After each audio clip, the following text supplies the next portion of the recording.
As I remember, Adam, it was upon this passion.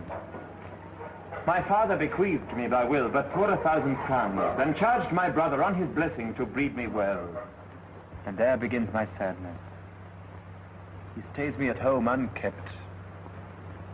For call you that keeping for a gentleman of my birth that differs not from the stalling of an ox?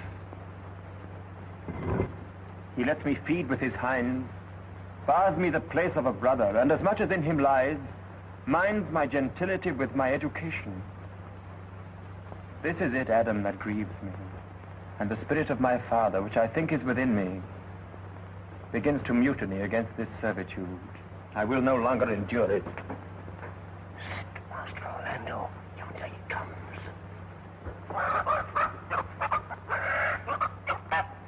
Stay apart, and thou shalt hear how he will shake me up.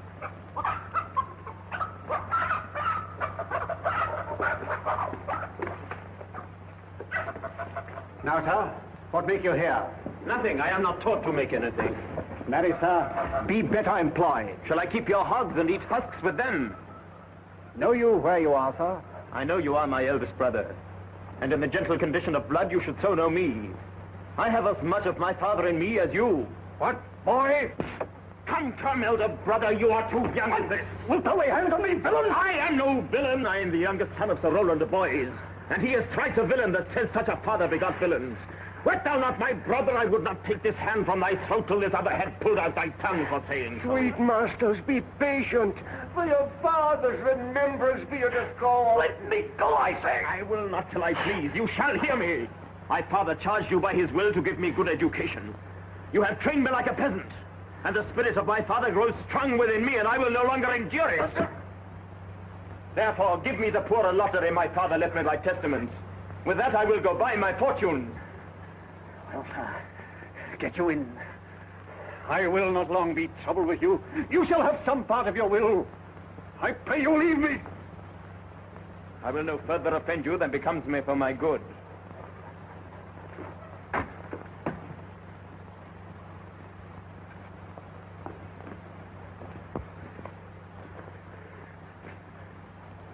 Get you with him, you old dog. Old dog, my lord. Most true, I have lost my teeth in your service.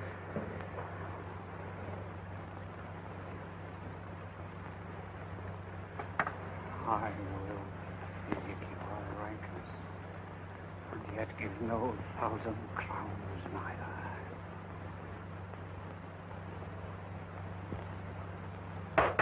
Hurrah! Dennis!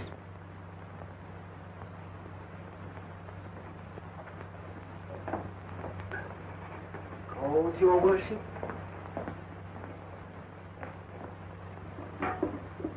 Was not Charles the Duke's wrestler here to speak with me? So please you, he is here at the door. Call him in.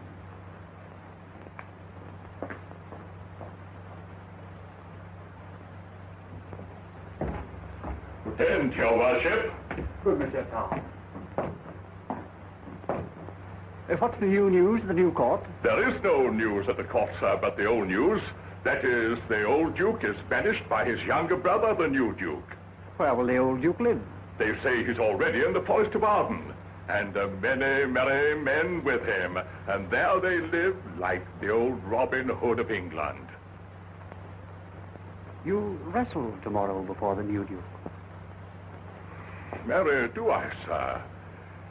And I came to acquaint you with a matter. I am given, sir, secretly to understand that your younger brother Orlando comes against me to try a fall. Tomorrow, sir, I wrestle for my credit, and he that escapes me without some broken limb shall acquit him well.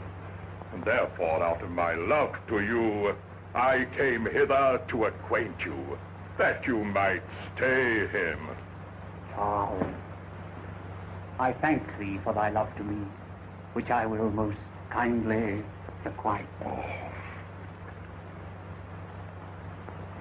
I'll tell thee, Charles, my brother is the stubbornest young fellow of France, a secret and villainous contriver against me, his natural brother. Therefore, use thy discretion. I, as lief thou didst break his neck as his finger. I'm heartily glad I came hither to you. If he come tomorrow, I'll give him his payment.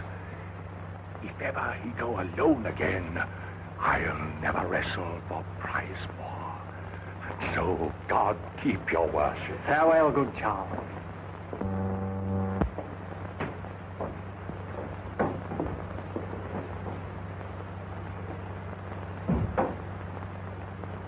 I hope I shall see an end of him. For my soul, yet I know not why, hates nothing more than he.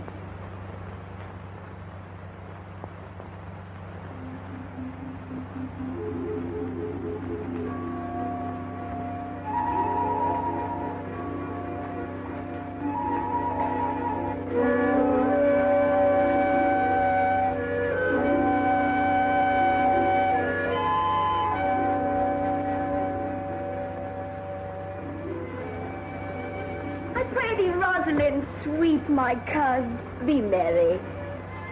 Dear Celia, I show more mirth than I am mistress of. Unless you could teach me to forget a banished father, you must not learn me how to remember any extraordinary pleasure. Herein I see thou loved me not with the full weight that I love thee. If my uncle, thy banished father, had banished my uncle, the Duke thy father, so thou hast been still with me, I could have taught my love to take thy father for mine. So wouldst thou, if the truth of thy love to me were so righteously tempered as mine is to thee. Well, I will forget. You know my father hath no child but I, and truly, when he dies, thou shalt be his heir. For what he has taken away from thy father perforce, I will render thee again in affection. By mine honor I will. And when I break that oath, let me turn monster. Therefore, my sweet Rose, my dear Rose, be merry. From henceforth I will, coz, and devise sports. Let me see. What think you of falling in love? Marry, I pray do, and to make sport withal. But love no man in good earnest. Nor no further in sport neither, than with safety of a pure blush thou mayst in honor come off again. What shall be our sport then? Oh, here comes Monsieur Le Beau, his mouth full of news.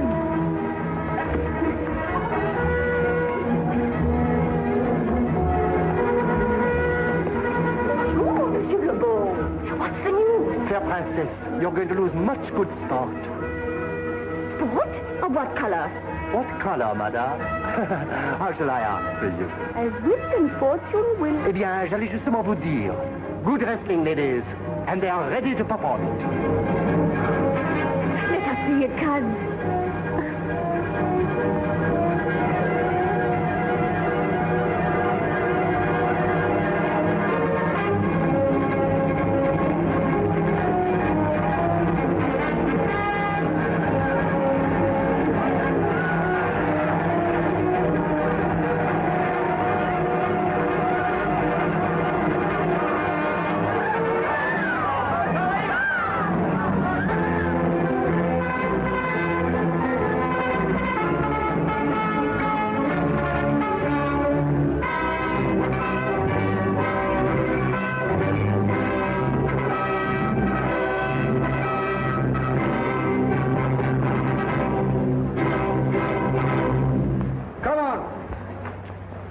Since this youth will not be entreated, his own peril on his forwardness.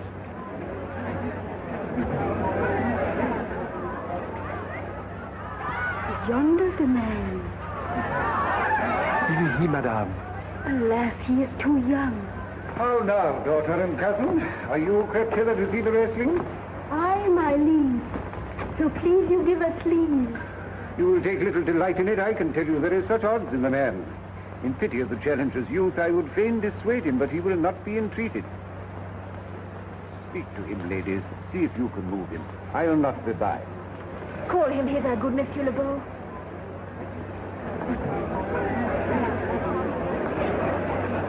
Monsieur the Challenger, the Princess calls for you.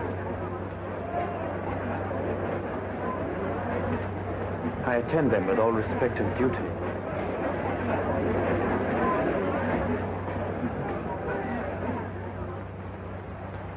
Young man, have you challenged Charles the wrestler? No, fair princess. He is the general challenger. I come but in as others do to try with him the strength of my youth. Young gentleman, your spirits are too bold for your years. We pray you for your own sake to give over this attempt. Do, young sir. I beseech you, punish me not with your hard thoughts, wherein I confess me much guilty to deny so fair and excellent ladies anything.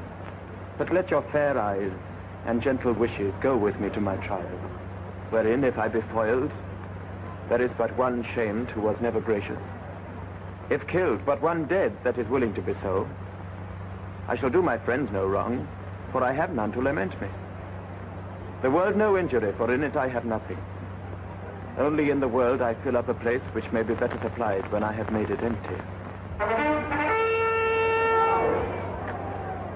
The little strength I have, I would it were with you, and mine to eke out hers.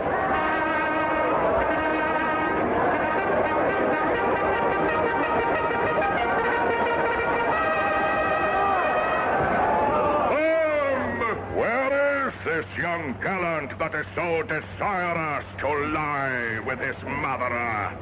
You mean to mock me after? You should not have mocked me before. But come your way.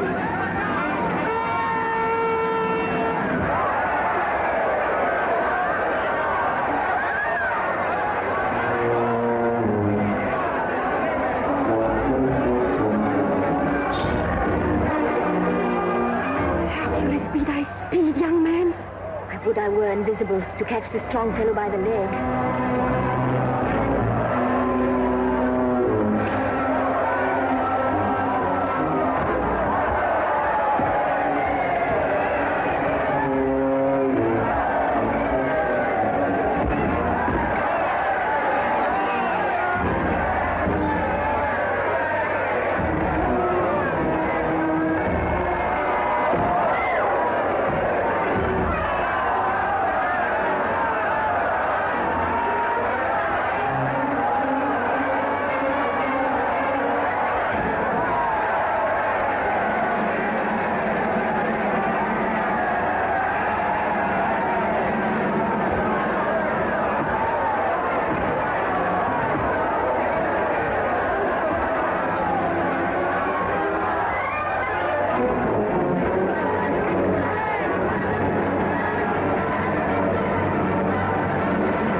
Charles? He cannot speak, my lord. Bear him away.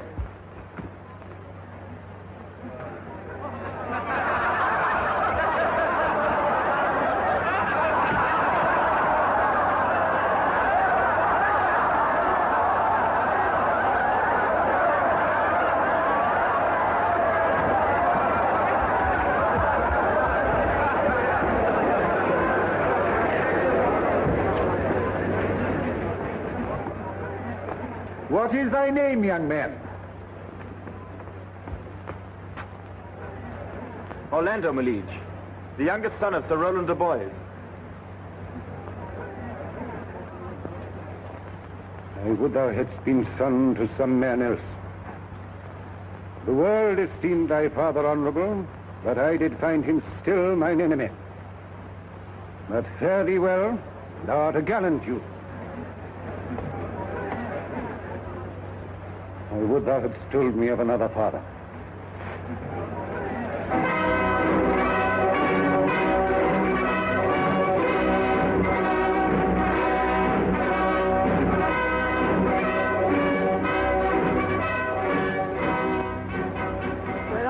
father, cuz.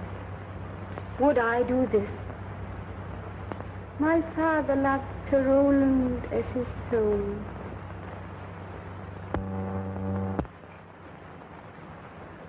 Gentle cousin, let us go thank him and encourage him.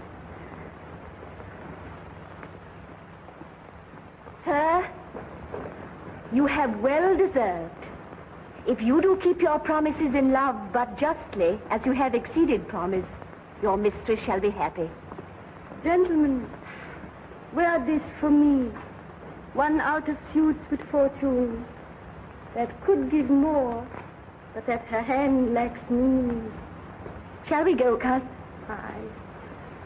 Stay well, fair gentlemen. Can I not say thank you? He calls us back. My pride fell with my fortune. I'll ask him what he would. Did you call, sir? Sir, you have wrestled well and overthrown more than your enemies. Will you go, Rosalind? Have with you. Fare you well.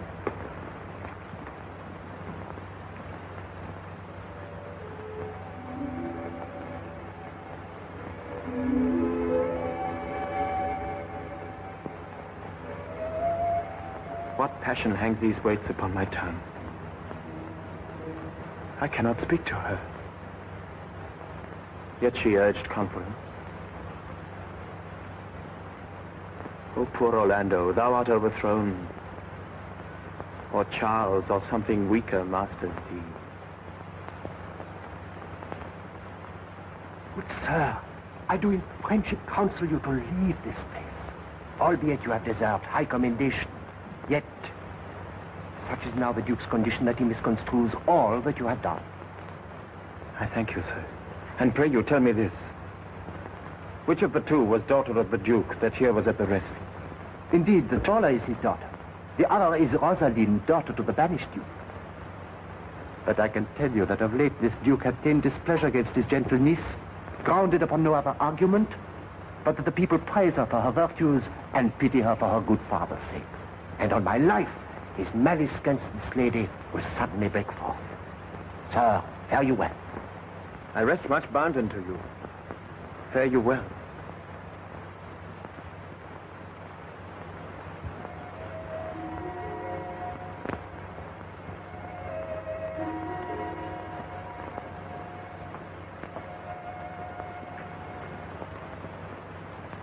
Thus must I from the smoke into the smother,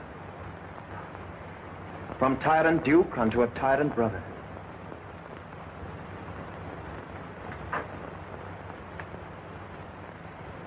But heavenly Rosalind,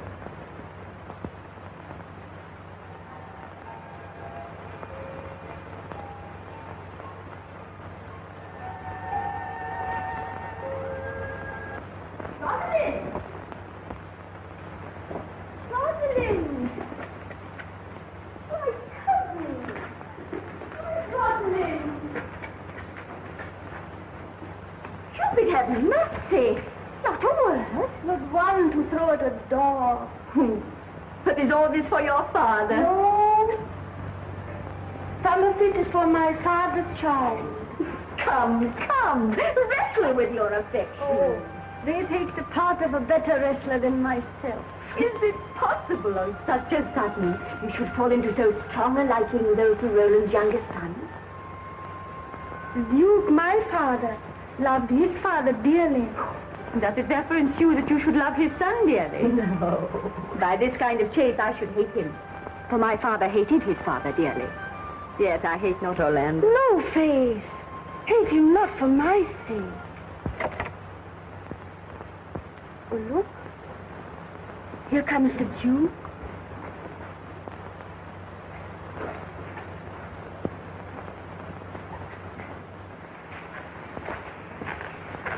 Mistress, dispatch you with your safest haste and get you from our court. Nyanka. You, cousin, within these 10 days, if thou beest found so near our public court as 20 miles, thou diest for it. I do beseech your grace, let me the knowledge of my fault bear with me. Never so much as in a thought unborn did I offend your highness. Thus do all traitors. Thou art thy father's daughter, there's enough. So was I, when your highness took his dukedom. So was I when your highness banished him. Treason is not inherited, my lord. Or if we did derive it from our friends, what's that to me? My father was no traitor. Then good my liege, mistake me not so much to think my poverty is treacherous. Dear sovereign, hear me speak. Why, Celia, we stayed her for your sake, else had she with her father ranged along. If she be a traitor, why, so am I. We still have slept together, rose at an instant, learned, played, ate together, till we went coupling and inseparable. Thou art a fool. She loves thee as I mean.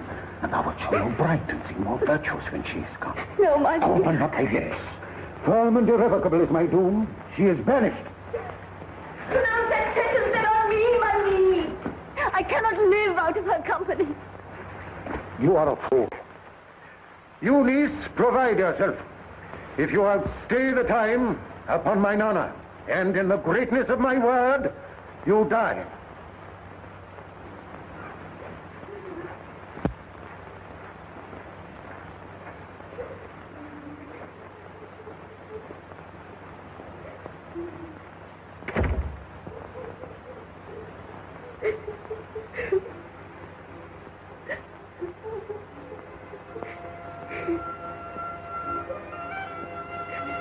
My poor Rosalind, whither wilt thou go?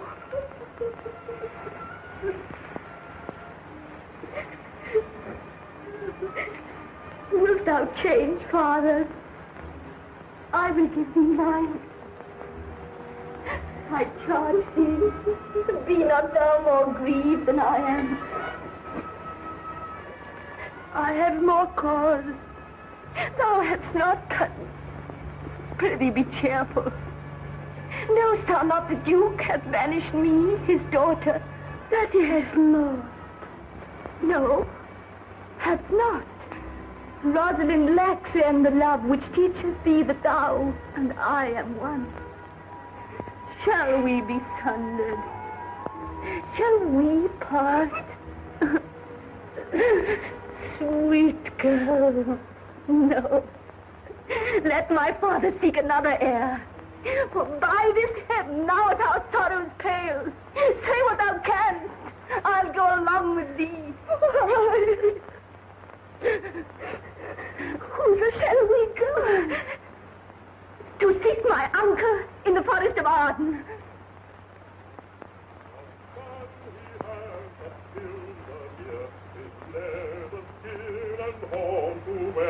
Exaunus contu the horn, it was a crest ere thou wast born, thy father's father wore it, and thy father bore it. The horn, the lusty horn, is not a thing to love to scorn. Now, my co-mates and brothers in exile, hath not old custom made this life more sweet than that of painted pomp? Are not these woods more free from peril than the envious court? Here feel we but the penalty of Adam, the season's difference, as the icy fang and churlish chiding of the winter's wind, which when it bites and blows upon my body, even till I shrink with cold, I smile and say, this is no flattery. These are counselors that feelingly persuade me what I have. Sweet are the uses of adversity, which like the toad, ugly and venomous, wears yet a precious jewel in his head. And this our life, exempt from public haunt, finds tongues in trees, books in running brooks, sermons in stone, and good in everything. I would not change it. Happy is your grace that can translate the stubbornness of fortune into so quiet and so sweet a style.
Alas, what danger will it be to us, maids as we are, to travel forth so far? I'll put myself in poor and mean attire, and with a kind of amber smirch my face. But like to you, so shall we pass along and never stir assailants. Were it not better that I do suit me, all points like a man, and in my heart lies there what hidden women fear their will. We'll have a swashing and a martial outside, as many other mannish cowards have, that do outface it with their semblances. What shall I call me from now on, man? I'll have no worse a name than Jove's own page.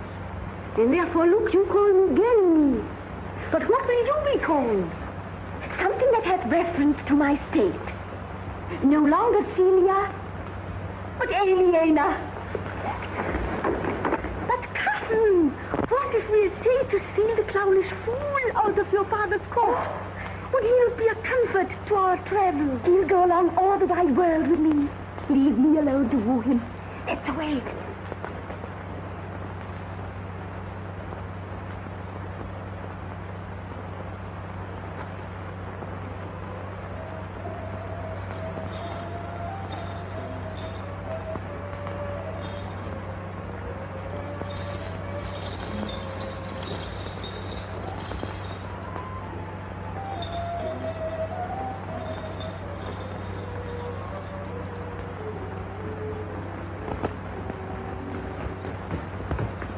Now go we in content to liberty and not to banishment. Can it be possible that no man saw them? It cannot be. Some villains of my court will consent and sufferance in this. I cannot hear of any that see her. Lord, the royalist clown, at whom so oft your grace would want to laugh, is also missing.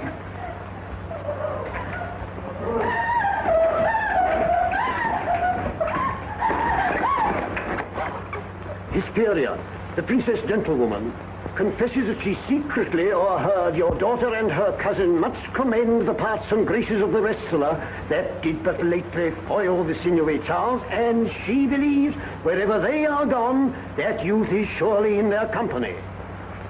Send to that wrestler. Fetch that gallant hither.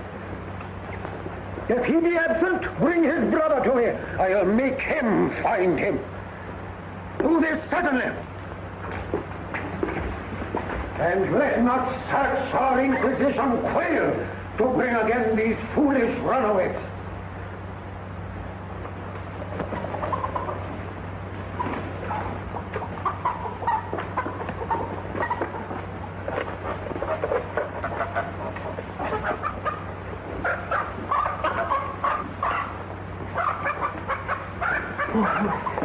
Oh, my gentle master. Oh, my sweet master. Oh, you memory of old Sir Roland. Why, what's the matter? Oh, unhappy youth.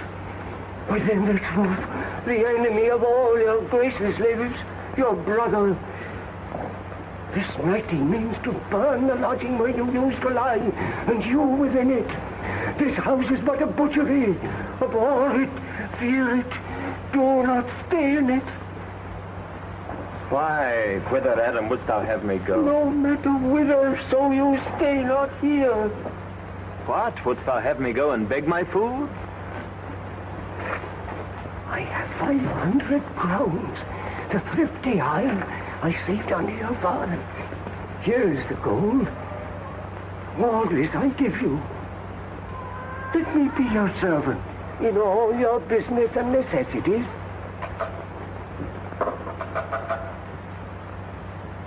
Oh, good old man.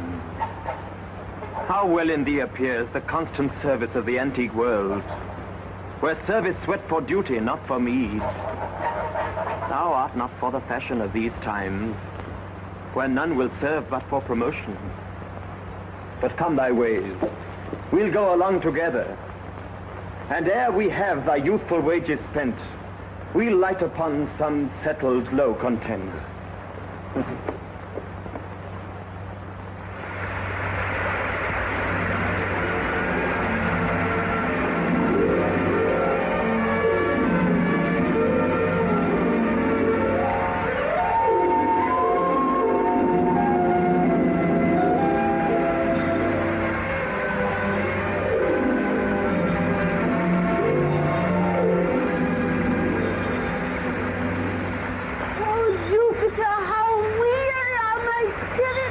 I care not for my spirits if my legs were not so weary. I could find it in my heart to disgrace my man's apparel and to fly like a woman. I pray you bear with me. I can go no further. For my part, I had rather bear with you than bear you. Well, this is the forest of Arden. Aye, now am I in Arden, the more fool I. When I was at home, I was at a better place. The travelers must be content. Aye. Seems so, good Touchstone.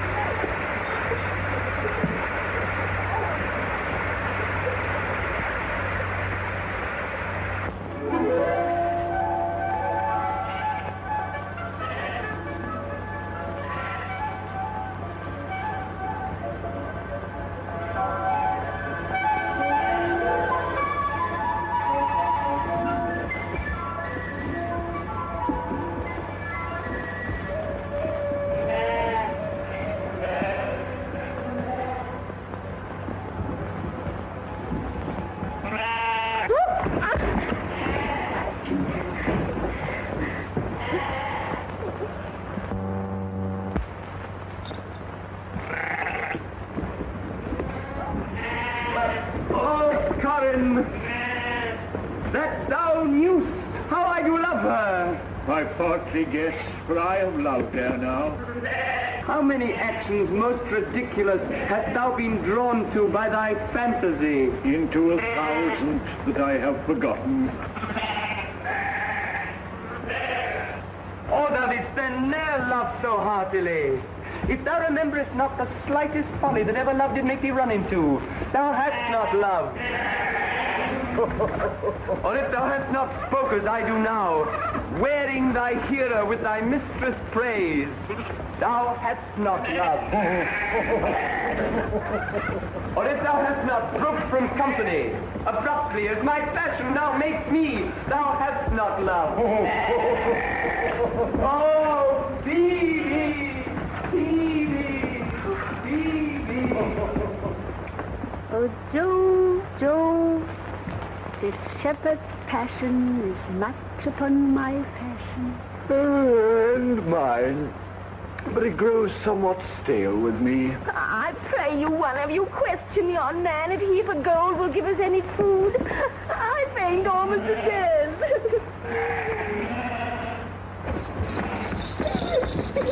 Hello, you clown. Peace, fool, he's not thy kinsman. Who calls? Good morrow to you, friend. And to you, gentle sir, and to you all. I pray, shepherd, if that love or gold can in this desert place buy entertainment, here's a young maid who travel much oppressed and faints for succor. Fair sir, I pity her, But I am shepherd to another man, and do not shear the fleeces that I graze. His cot, his flocks, and bounds of feed are now on sale. But what is? Come and see, and in my voice most welcome shall you be. And pray thee, if it stand with honesty, buy thou the cottage, pasture, and the flock, and thou shalt have to pay for the divorce. I like this place, and willingly would waste my time in it. Assuredly the thing is to be sold. Go with me. And if you like, upon report, the soil, the profit, and this kind of life, I will your very faithful feeder be.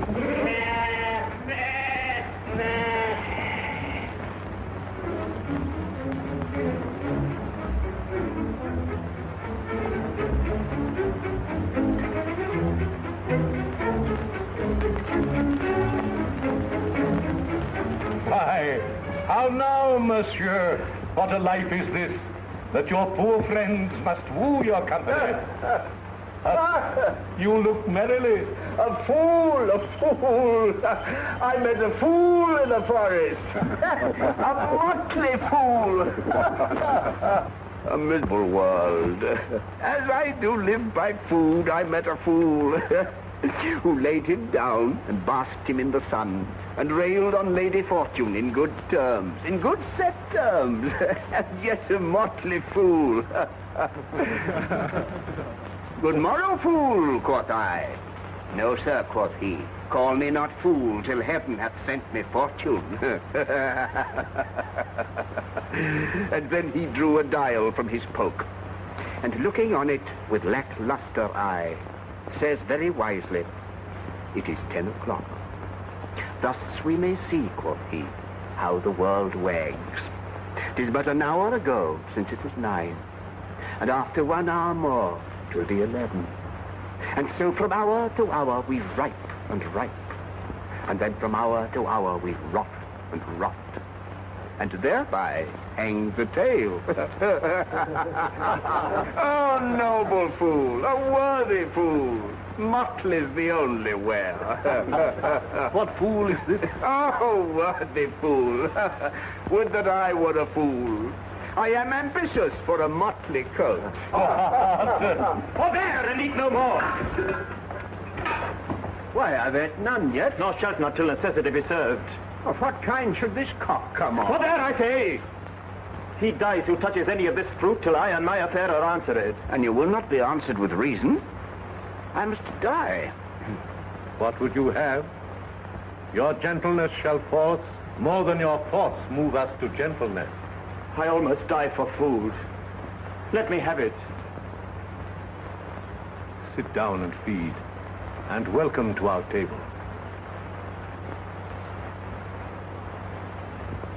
Speak you so gently. Pardon me, I pray you. I thought that all things had been savage here, and therefore put I on the countenance of stern commandment. But whate'er you are, if ever you have looked on better days, if ever been where bells have knolled to church, if ever sat at any good man's feast, if ever from your eyelids wiped a tear and know what is to pity and be pitied, let gentleness my strong enforcement be, in the which hope I blush and hide my sword. True is it that we have seen better days, and have with holy bell been knolled to church, and sat at good men's feasts, and wiped our eyes of drops that sacred pity hath engendered. Therefore, sit you down in gentleness. Yet but forbear your food a little while. There is a poor old man who after me hath many a weary step limped in pure love, till he be first sufficed, oppressed with 2 weak evils, age and hunger, I will not touch a bit. Go seek him out, and we will nothing waste till your return. I thank ye, and be blessed for your good comfort. Thou seest, we are not all alone unhappy. This wide and universal theatre presents more woeful pageants than the scene wherein we play in. All the world's a stage, and all the men and women merely players. They have their exits and their entrances, and one man in his time plays many parts. His acts being 7 ages. At first, the infant, mewling and puking in the nurse's arms. Then the whining schoolboy with his satchel and shining morning face, creeping like snail unwillingly to school. And then the lover, sighing like a furnace, with a woeful ballad made to his mistress' eyebrow. Then a soldier, full of strange oaths and bearded like the bard, jealous in honor, sudden and quick in quarrel, seeking the bubble reputation even in the cannon's mouth. And then the justice, in fair round belly, with good cape and line, with eyes severe and beard of formal cut, full of wise saws and modern instances, and so he plays his part. The 6th age shifts into the lean and slippered pantaloon, with spectacles on nose and pouch on side. His youthful hose, well saved, a world too wide for his shrunk shank, and his big manly voice, turning again toward childish treble, pipes and whistles in his sound.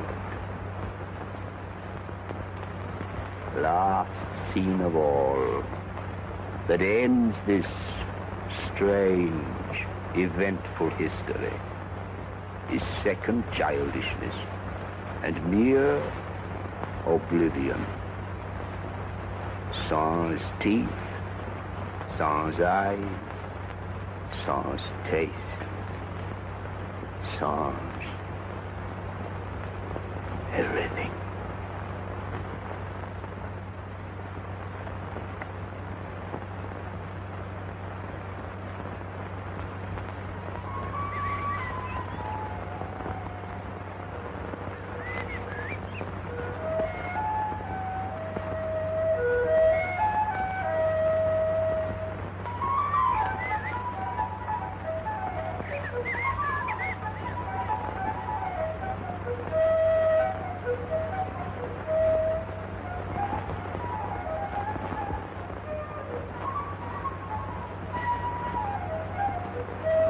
If that you were the good Sir Roland's son, as you have whispered faithfully you were, we truly welcome hither. Good old man, thou art right welcome as thy master is. I am the Duke that loved your father.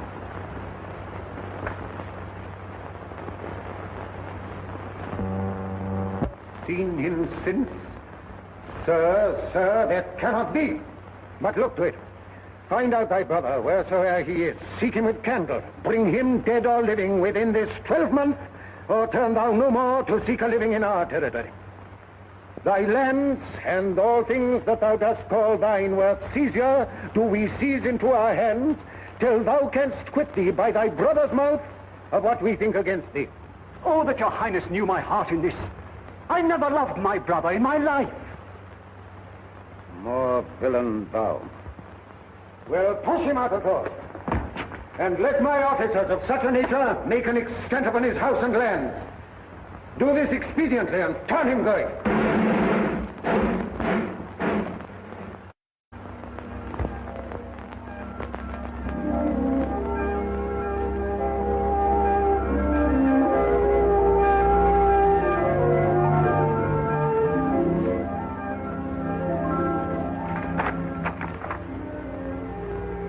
Hang there my birth in witness of my love. And thou thrice-crowned Queen of Night, survey with thy chaste eye from thy pale sphere above thy huntress name that my full life doth sway. O Rosalind, these trees shall be my books, and in their barks my thoughts I'll carry to, that every eye which in this forest looks shall see thy virtue witnessed everywhere. Run, run, Orlando. Carve on every tree the fair, the chaste, the unexpressive she.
an inn. No jewel is like Rosalind. Traverse, being mounted on the wind. Through all the world bears Rosalind. All the pictures fair as lime are but black for Rosaline. Let no face be kept in mind but the fair of Rosaline. I'll rhyme you so 8 years together. Oh. Dinners and suppers and sleeping hours accepted. Out of it now. For a taste. If a heart do lack a hind, let him seek out Rosaline. Oh, stop! If the cat will after kind, so be sure will Rosaline. Oh, stop, fool! Winter garments must be lined, so must slender Rosaline. Sweetest nut has sourest rind, such a nut is Rosaline. He that sweetest rose will find must find love's prick and Rosaline. Stop, you dull fool! This is a very false gallop of verses. Why do you infect yourself with them? I found them on a tree. Truly, the tree yields bad fruit. Pink. Helen, cheek, but not her heart. Cleopatra's majesty. Atalanta's better part. Sad Lucretia's modesty. Thus Rosalind of many parts by heavenly synod was devised, of many faces, eyes, and hearts, to have the touches dearest kind. Heaven would that she these gifts should have, and I to live and die her slave. Most uncle. Shepherd, go off a little. Shepherd, go open it. Go with him, sirrah.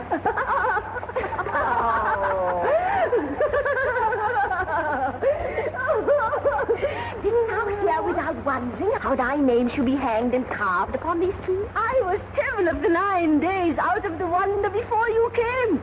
Look here what I found on a palm tree. I was never so berhymed since Pythagoras' time, when I was an Irish rat, which I can hardly remember. Trow you who has done this? Is it a man? And a chain you once wore about his neck. Change your color? I prithee who? Oh, is this possible? Nay, I prithee now, with most exceptionary vehemence, tell me who it is. Oh, wonderful, wonderful. And most wonderful, wonderful. Yet again, wonderful. And after that, out of all, when my complex. Dost thou think, though I am caparisoned like a man, I have a doublet and hose in my disposition? 1 inch of delay more is a south sea of discovery. Quickly and speak apace. Oh, I would thou couldst stand, that thou mightst pour this concealed man out of thy mouth as wine comes out of a narrow-mouthed bottle, either too much at once or none at all. I pray thee, take the cork out of thy mouth, that I may drink thy tidings. So you may put a man in your bed. What manner of man? Is his head worth a hat, or his chin worth a beard? Nay, he hath but a little beard. Why, God will send more if the man will be thankful. Let me stay the growth of his beard, if thou delay me not the knowledge of his chin. It is young who? Orlando.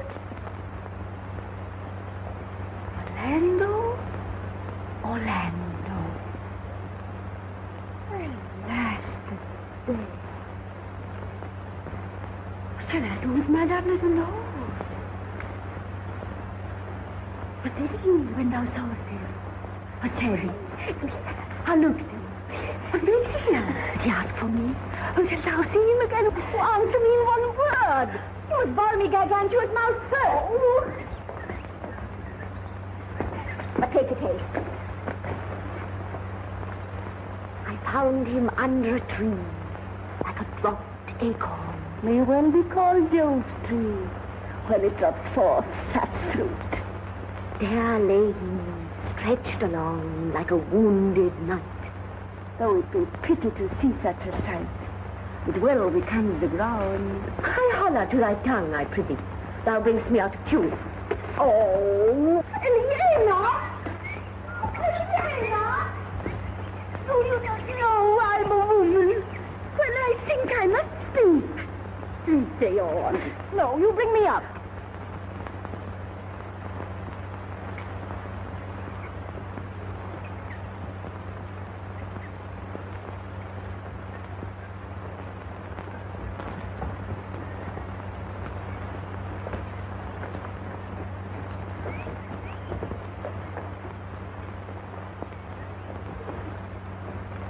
I thank you for your company.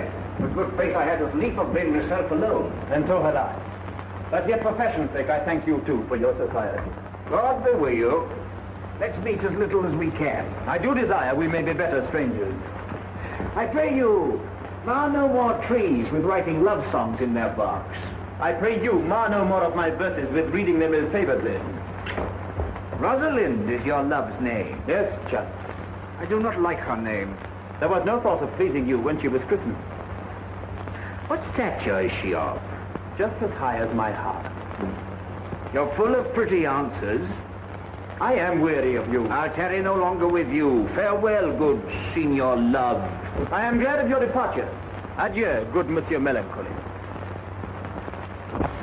Hiya, Forrester, do you hear?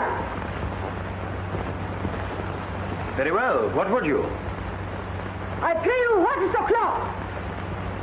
You should ask what time of day. There is no clock in the forest. And there is no true lover in the forest. Else sighing every minute and groaning every hour would detect the lazy foot of time as well as a clock. Where dwell you, pretty youth? With this shepherdess, my sister. Here in the skirts of the forest like fringe upon a petticoat. Your accent is something finer than you could purchase in so removed a dwelling. I have been told so of many. But indeed an old religious uncle of mine taught me to speak. He was in his youth an inland man, one that knew courtship too well, for there he fell in love.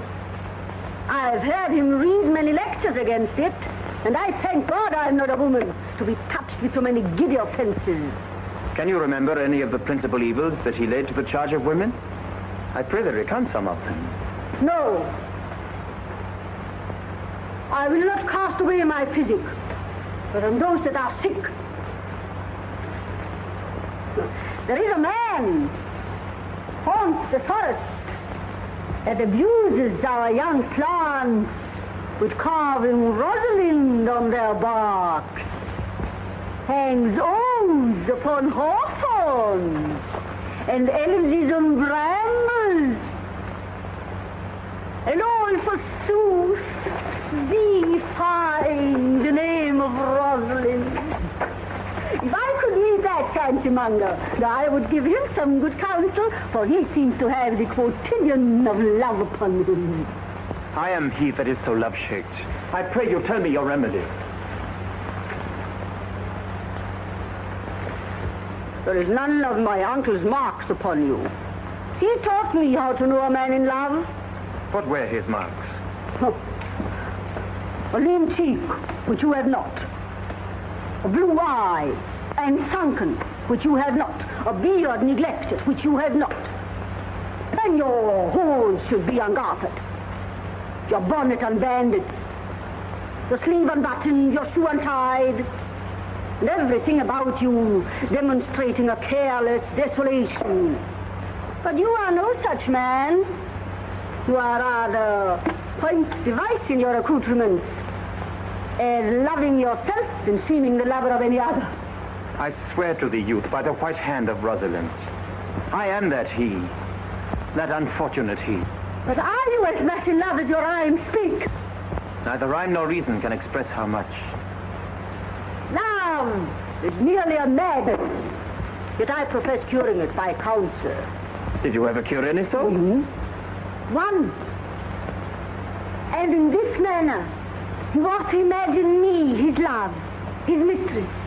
And I set him every day to woo me, at which time I, being but a moonish youth, would now like him, now loathe him, then entertain him, then forswear him, now weep for him, now spit at him, that I drive my suitor from his mad humor of love into a living humor of madness. And thus I cured him. And this way will I take upon me to wash your liver as clean as a sound sheep's heart, that there shall not be one spot of love in it. I would not be cured, you. But I would cure you, if you would but call me Rosalind, and come every day to my cot to woo me. Now by the faith of my love, I will. Tell me where it is. Go with me, and I'll show it you. And by the way, you can tell me where in the forest you live. Will you go? With all my heart, good youth. Nay, you must call me Rosalind. Rosalind. Oh, Sister William, go.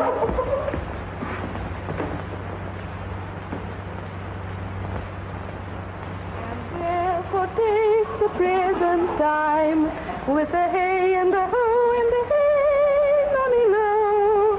For love is crowned with the prime in springtime, the only pretty ring time, when the birds do sing, hey ding-a-ding-a-ding, hey ding-a-ding-a-ding, sweet lovers love the spring. How now, Audrey? Am I the man yet? Doth my simple features content you? Lord wonders, what features? Truly, I would the gods had made thee poetical. I do not know what poetical is. Is it honest in word and deed? Nay, truly, for the truest poetry is the most feigning. You wish then that the gods had made me poetical? I do, truly, for thou swearest to me thou art honest. Now, if thou wert a poet, I might have some hope thou didst feign. Would you not have me honest? Nay, truly, unless thou wert hard favored.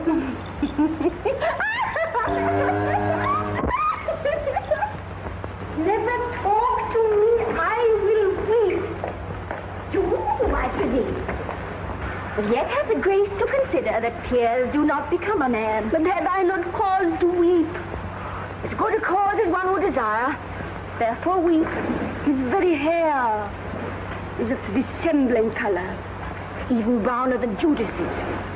Mary, his kisses are Judas's own children. His hair is of a good color. An excellent color. Your chestnut was ever the only color. And his kissing is as full of sanctity as the touch of holy bread. The very ice of chastity is in them. But why did he swear he would come this morning and comes not? Nay, certainly, there is no truth in him. Not true in love? Yes, when he is in. I think he's not in. You have heard him swear downright he was. Was is not in. Besides, the oath of a lover is no stronger than the word of a tapster. He tends here in the forest on the Duke, your father.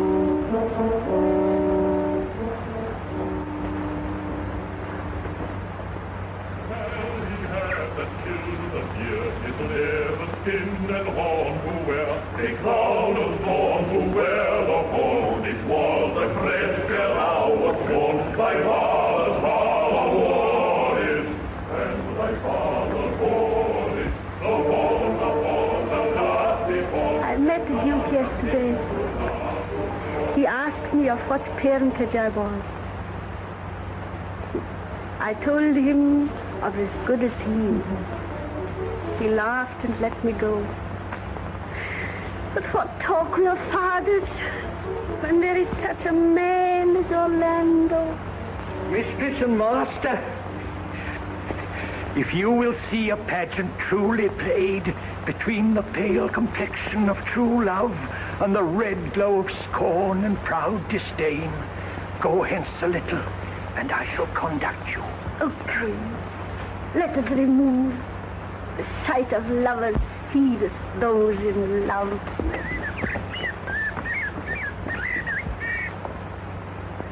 Sweet Phoebe, do not scorn me. Do not, Phoebe. Say that you love me not, but say not so in bitterness. I fly thee, for I would not injure thee.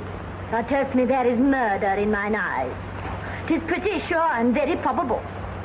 And if mine eyes can wound, now let them kill thee. Now counterfeit the swoon. Why now fall down? Oh, if thou canst not. Oh, for shame, for shame. Lie not to say mine eyes are murderers. Oh, dear Phoebe, if ever, as that ever may be near, you meet in some fresh cheek the power of fancy, then shall you know the wounds invisible that love's keen arrows make. But till that time, come not thou near me. And when that time comes, afflict me with thy mocks. Pity me not. As till that time, I shall not pity thee.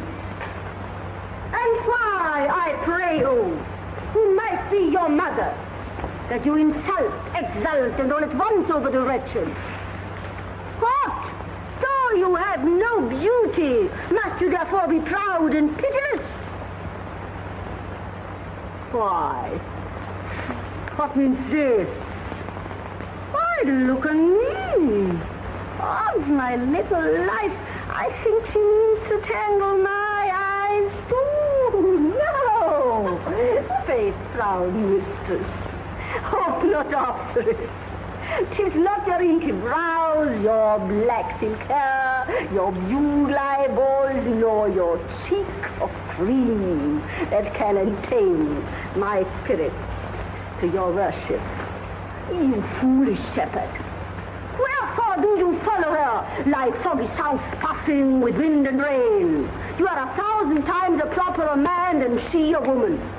'Tis not her glass, but you that flatters her. But, mistress, know yourself. Down on your knees.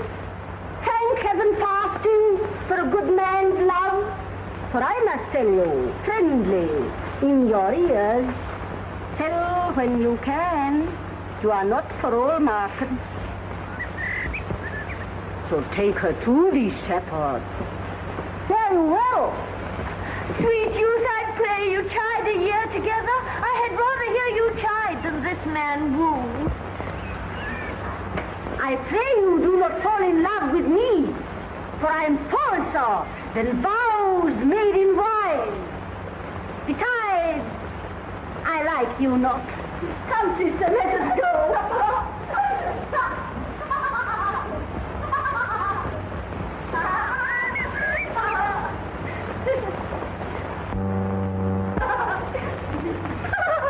Good day and happiness, dear Rosalind.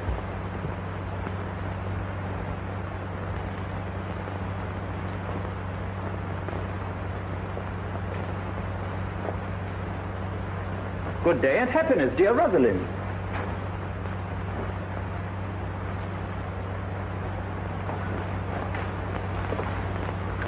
Now, Orlando, where have you been all this while?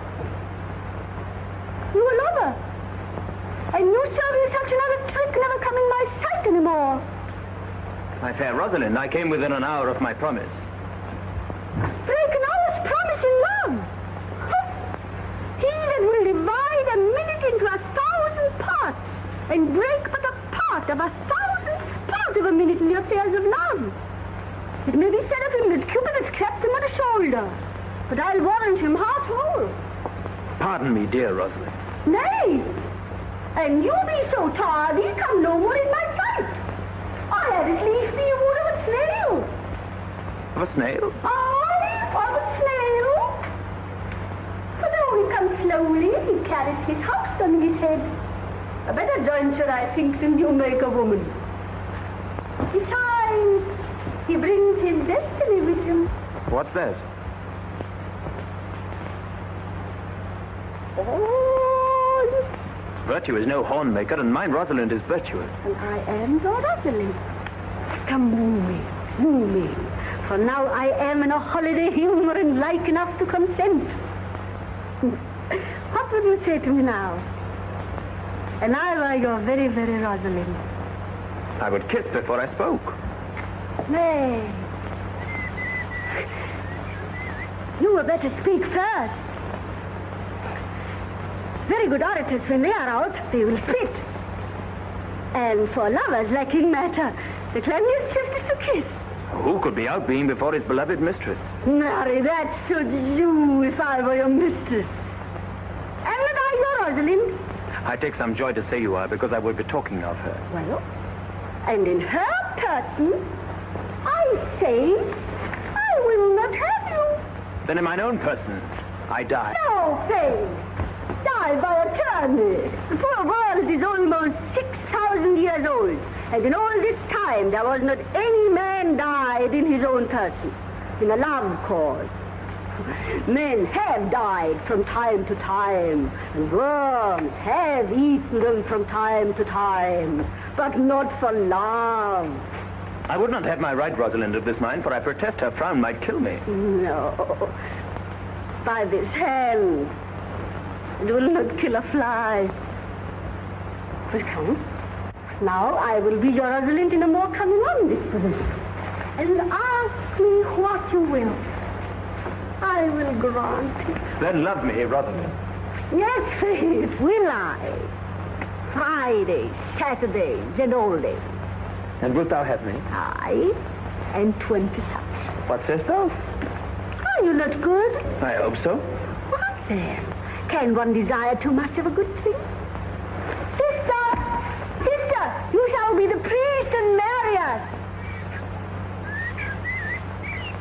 Give me your hand, Orlando. What do you say, sister? Pray thee, marry her. I cannot say the words. You must begin. Will you, Orlando, have to wife this Rosalind? Go to. Will you, Orlando, have to wife this Rosalind? I will. I but when? Why, now, as fast as she can marry her. Then you must say, I take thee, Rosalind, for wife. I take thee, Rosalind, for wife. I do take thee, Orlando, for my husband.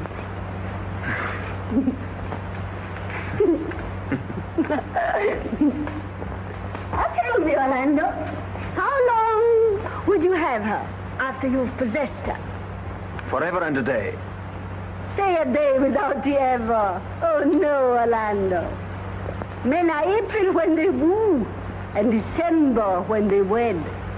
Maids are maids when they are maids. But the sky changes when they are wives.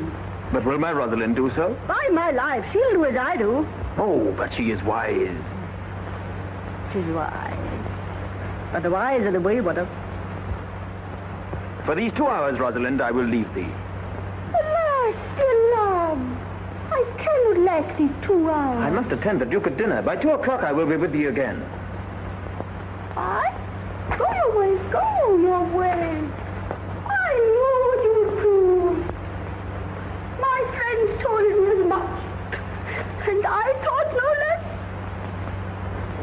That flattering tongue of yours won me. 'Tis but one more cast away. And so come death.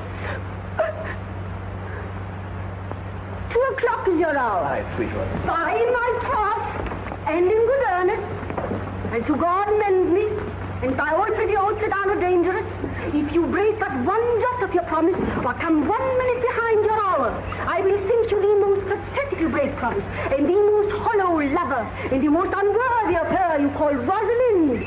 Therefore beware and keep your promise. With no less religion than if thou wert indeed my Rosalind.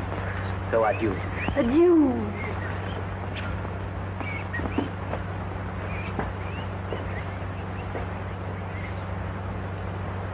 Adieu.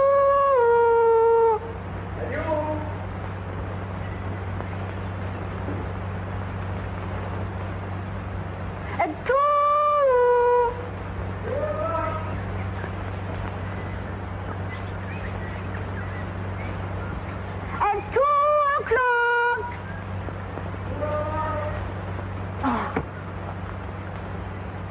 At 2 o'clock. And 2 o'clock. 2 o'clock. At 2 o'clock.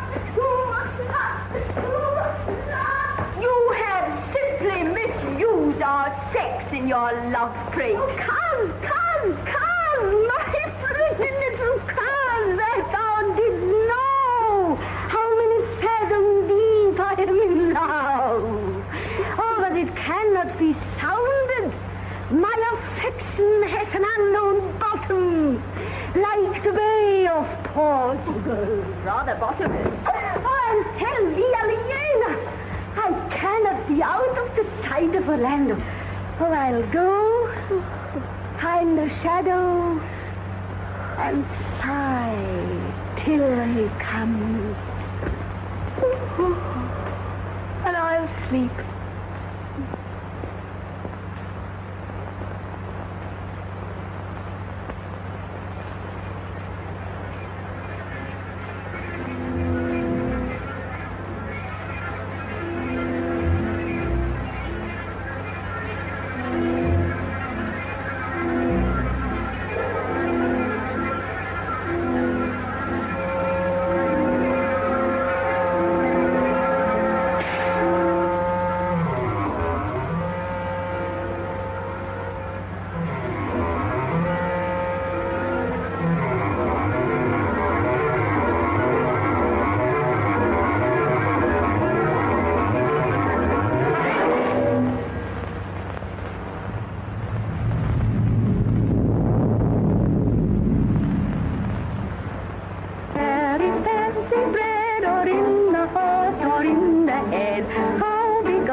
Orlando, I warrant you, with pure love and troubled brain, he hath ta'en his bow and arrows and is gone forth to sleep.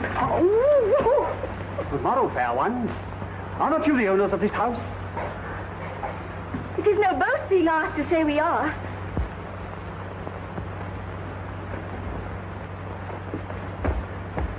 Orlando doth commend him to you both. And to that youth he calls his Rosalind, he sends this blood-stained napkin. Are you he? I am. What must we understand by this? Some of my shame, if you would know of me what man I am, and how and why and where this handkerchief was stained. I pray you tell it. When last young Orlando parted from you, he left a promise to return again within the hour. And pacing through the forest, lo, what befell. Under an oak, a wretched, ragged man lay sleeping on his back. About his neck, a green and gilded snake had wreathed itself. But suddenly, seeing Orlando, it unlinked itself and slipped away into a bush, under which bush's shade a lioness lay crouching, head on ground, with cat-like watch, when that the sleeping man should stir. This seen, Orlando did approach the man, and found it was his brother, his elder brother. Oh, I've heard him speak of that same brother, and he did render him the most unnatural that lived amongst men. And well might he so do, for well I know he was unnatural. But for Orlando, did he leave him there? Twice did he turn his back and purposed so, but kindness, nobler ever than revenge, made him give battle to the lioness, which quickly fell before him, in which hurtling from miserable slumber I awaked. Are you his brother? Was you he rescued? Was you that did so oft contrive to kill him? Was I, but 'tis not I. I do not shame to tell you what I was, since my conversion so sweetly tastes being the thing I am. But for this blood-stained napkin? By and by. When, from the first to last, betwixt us two, tears our accountments had most kindly bathed, as how I came into that desert place. In brief, he led me to the gentle Duke, who gave me fresh array and entertainment, committing me unto my brother's love, who led me instantly into his cave, there stripped himself, and here, upon his arm, the lioness had torn some flesh away, which all this while had bled. And now he fainted, and cried in fainting upon Rosalind. Oh, why, how now, Ganymede? Sweet Ganymede. Many will swoon when they do look on blood. There is more in it. Cousin, Ganymede. Look, here it covers.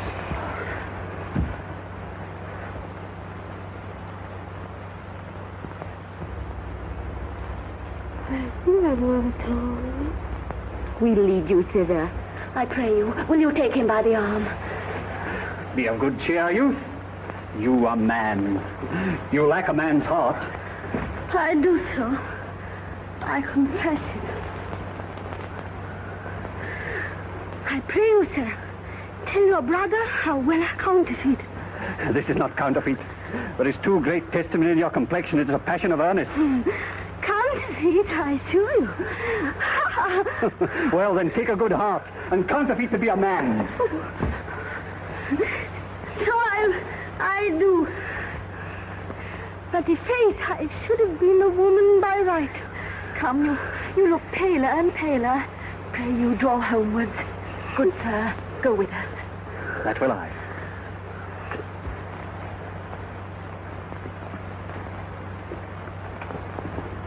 Counterfeit, I assure you.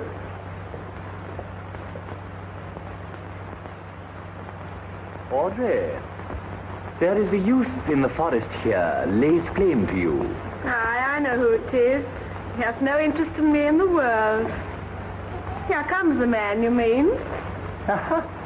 It is meat and drink to me to meet a clown. We shall be flouting. We cannot hold. Good even, Audrey. Good even, William. Yeah. And good even to you, sir. Good even, gentle friend. Cover thy head, cover thy head. Nay, prithee, be covered. How old are you, friend? 5 and 20, sir. Right age. Is thy name William? William, sir. A fair name. Wast born i' the forest here? Aye, sir, I thank God. Thank God. A good answer. Art thou wise? Aye, sir, I have a pretty wit. Faith, thou sayest well. I do now remember a saying, the fool doth think he is wise, but the wise man knows himself to be a fool. You do love this maid? I do, sir.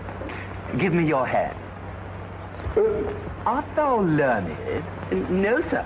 Then learn this of me.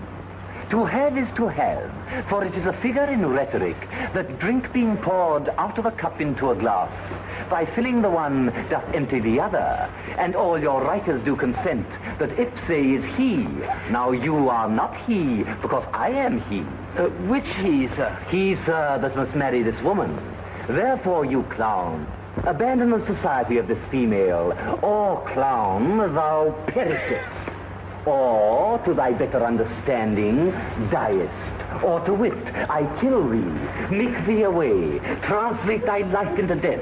I will kill thee 150 ways. Therefore, tremble and depart.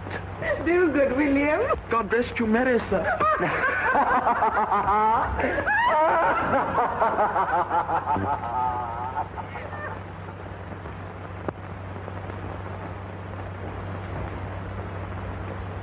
Is it possible that on so little acquaintance, that but seeing Eleanor you should love her, and loving woo and wooing she should grant? Neither call in question my sudden wooing nor her sudden consenting. But say with me, I love Eleanor.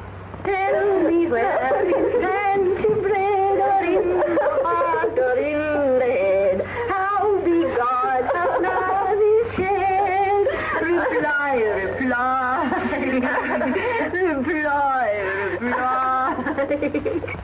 Let your wedding be tomorrow. Thither will I invite the Duke and all his contented followers. Go you and prepare Eleanor.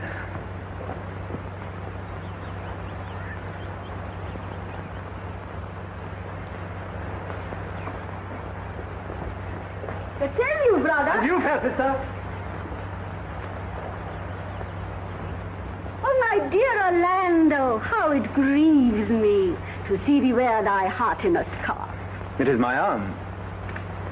I thought thy heart had been wounded by the claws of a lion. Wounded it is, but with the eyes of a lady. Did your brother tell you how I counterfeited to swoon when he showed me your handkerchief? Aye, and greater wonders than that. I know where you are. Nay, 'tis true, there was never anything so sudden. For your brother and my sister, They are in the very warmth of love. They will together. Clouds cannot part them. They shall be married tomorrow, and I will bid the Duke to the nuptial. But oh, how bitter a thing it is to look into happiness through another man's eyes. By so much the more shall I tomorrow be at the height of heart heaviness. By how much I shall think my brother happy in having what he wishes for. Why then, tomorrow I cannot serve your turn for Rosalind? I can live no longer by thinking.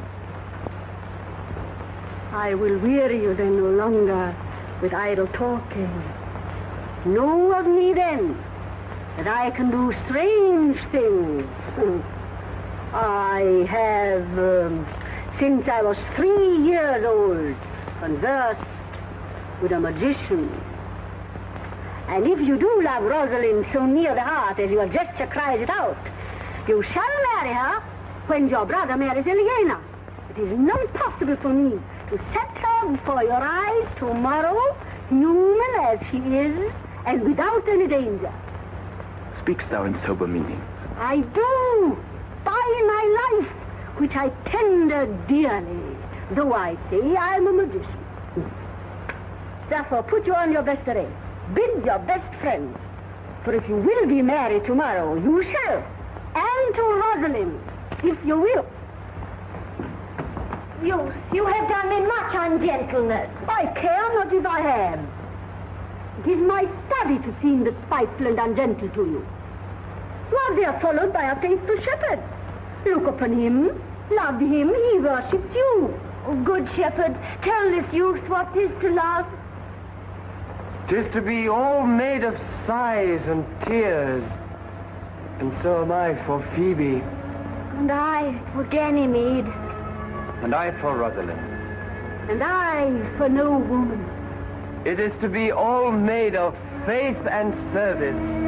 And so am I for Phoebe. And I for Ganymede. And I for Rosalind. And I for no woman. It is to be all made of fantasy, all made of passion, and all made of wishes, all adoration, duty, and observance, all humbleness, all patience and impatience, all purity, all trial, and all obedience. And so am I for Phoebe. And so am I for Ganymede. And so am I for Rosalind. And so am I for no woman. Travail no more of this. 'Tis like the howling of Irish wolves against the moon. I will help you if I can. I would love you if I could. Tomorrow, meet me all together. I will marry you, if ever I marry a woman. And I'll be married tomorrow. I'll satisfy you, if ever I satisfy a man. And you shall be married tomorrow. I'll content you, if what pleases you contents you. And you shall be married tomorrow. As you love Rosalind, meet. As you love Phoebe, meet. And as I love no woman, I'll meet. So fare you well, I've left you command. I'll not fail if I live. No, I.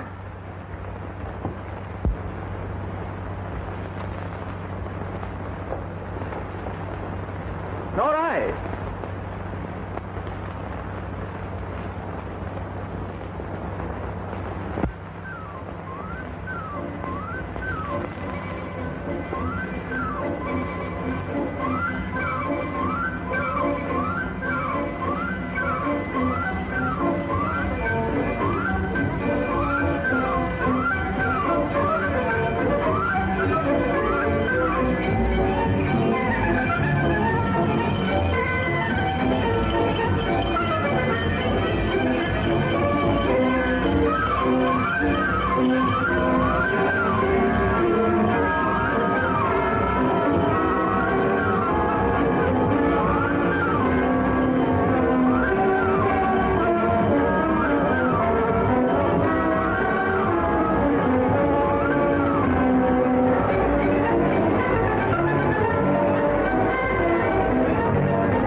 daughter.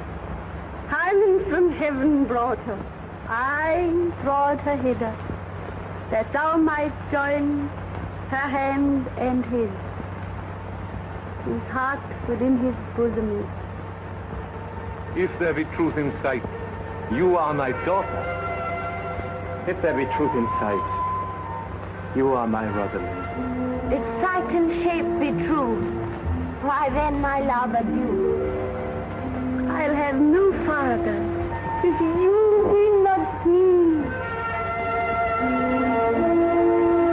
I'll have no husband if you be not he.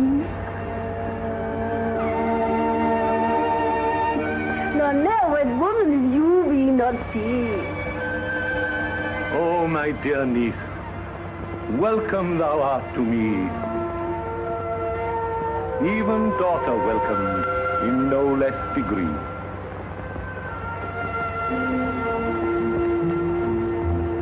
I will not eat thy word, now thou art mine. Thy faith, my fancy to thee doth combine.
Let me have audience for a word or two.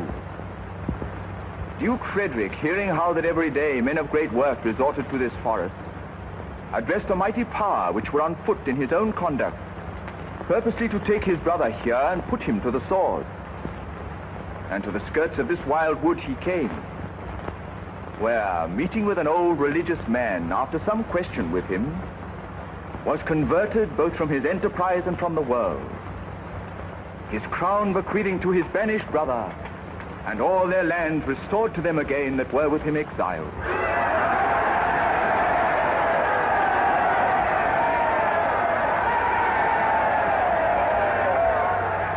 Welcome, young man. Thou offerest fairly to my daughter's wedding. Meantime, forget this new fallen dignity and fall into our rustic revelry. Proceed. We will begin these rites as we do trust they'll end in true delight.